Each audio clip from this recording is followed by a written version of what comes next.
What is going on YouTube? I am Alms and I'm back with another video. Hope everyone is having a fantastic Friday. I know I am. It's Friday, the body knows it. But we're ending the week off on a pretty good note. As you can see, day 6, we had an account balance of 651, copy trading 2 accounts, right? The 2 expresses that we just passed. This was a trade that messed me up on day 6, which was April 2nd, 2 days ago. Yesterday I did not trade at all, and today we are ending the week off with an account balance of 1,464. So we made 113 across 2 accounts. So both of the accounts are basically around 1,500. So the road to 5K is looking pretty sweet. We're on a solid win streak, so that's good. And today I went light in size. Definitely would have made a lot more money, but this whole risk thing, I wasn't really understanding the whole 2%, especially if you trade prop firms.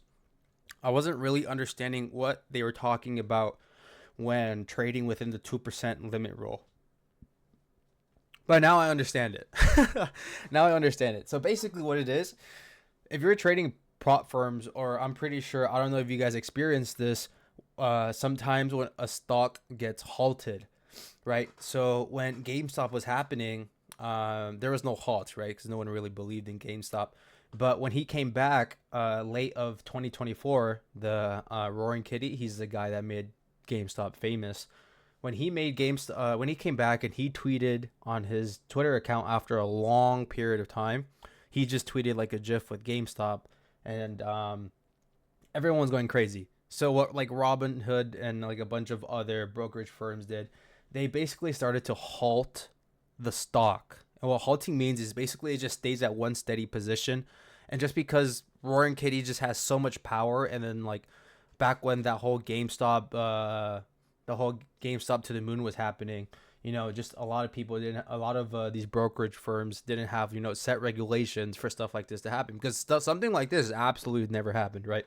So that's kind of the same thing here, but this has to do with Trump, right?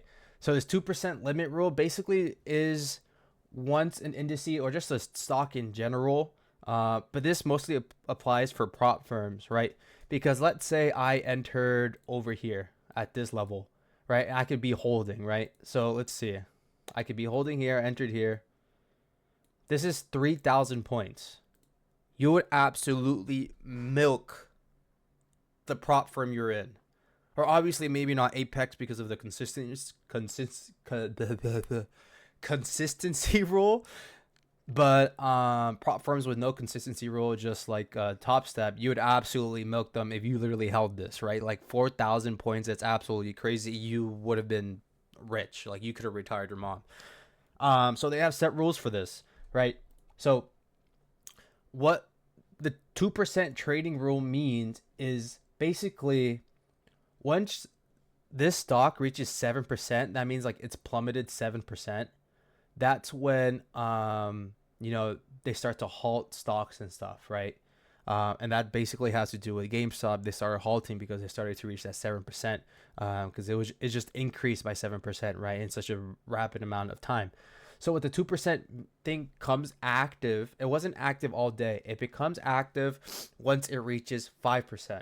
So what does it mean reaching 5%? So let's say I'm gonna just draw levels, right? So let's say, and it's by points. I don't know if you guys seen it, but it's by points.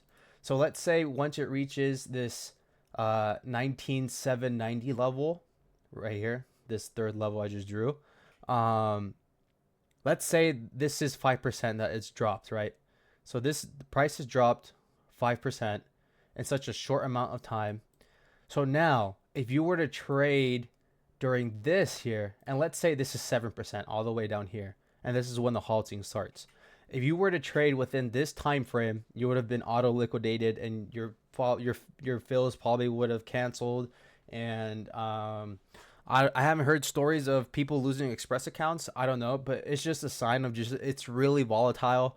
If you're trading one mini and it goes the opposite way, you could potentially even lose your account. So it's just very dangerous, right? So they were just advising you, just be careful when trading within here. You might get auto liquidated. And then just for your safety, we might not even like fulfill your orders, right? Um, so yeah, so I didn't really understand that, and then I did a little bit of more research, and that's basically what it means. But again, it was literally by point system. And I saw somewhere on Twitter, and it was like, I forgot what the point system. I forgot what level it was, or what price it was. But it was like, let's say for example, this 19790. Once it reaches this, this is the 5%. So this whole 2% right here, right, until it reaches 7% is very dangerous, right?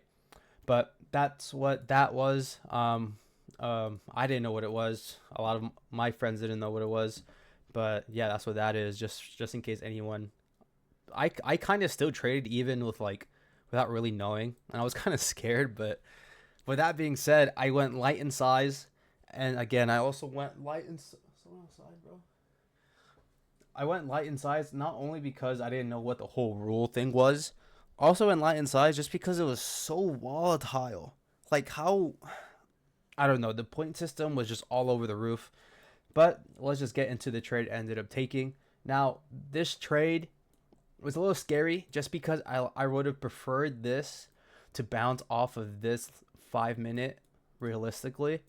I would have preferred this to like bounce off of this and then continue lower, right? But it didn't. But again, I'm not going to be trading against the trend, right? We obviously want to continue going lower, so that's what I did. So my bias was basically, I was short bias the entire time.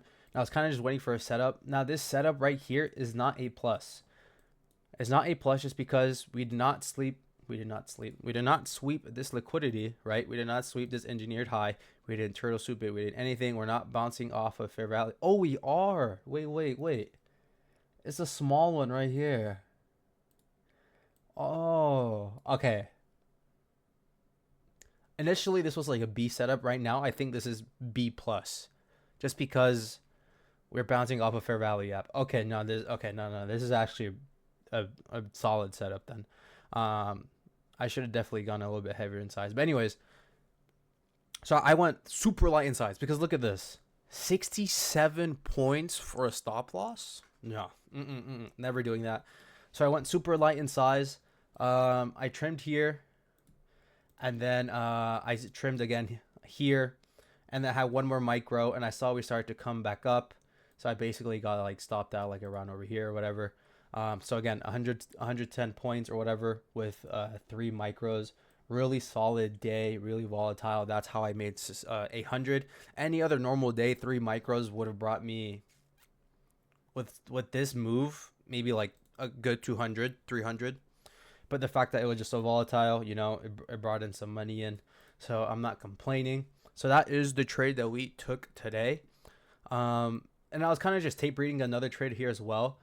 Now this trade is pretty textbook in my opinion. I think this is A plus. The thing is, the delivery is just a little bit and it's around 9 o'clock. So starting, yeah, it just transitioned to New York PM session.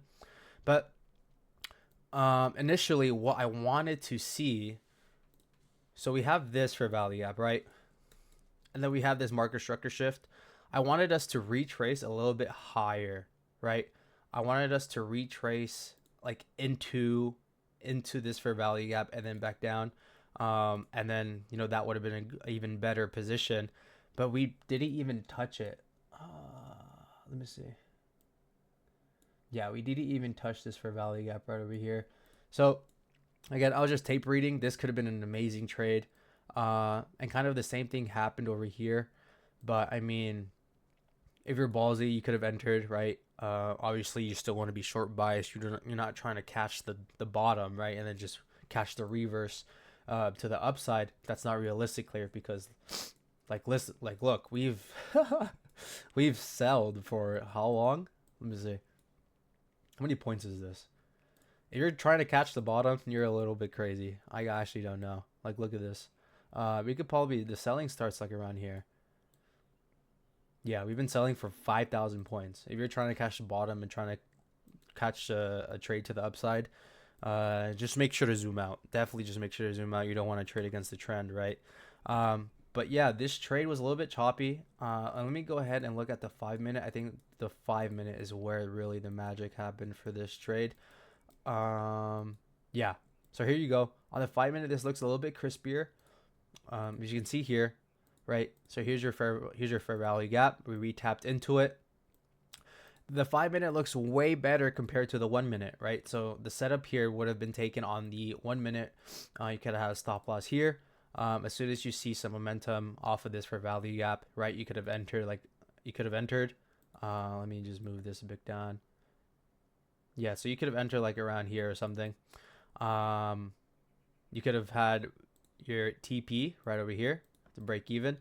And then final would have been all the way down over here for 340 points. Right?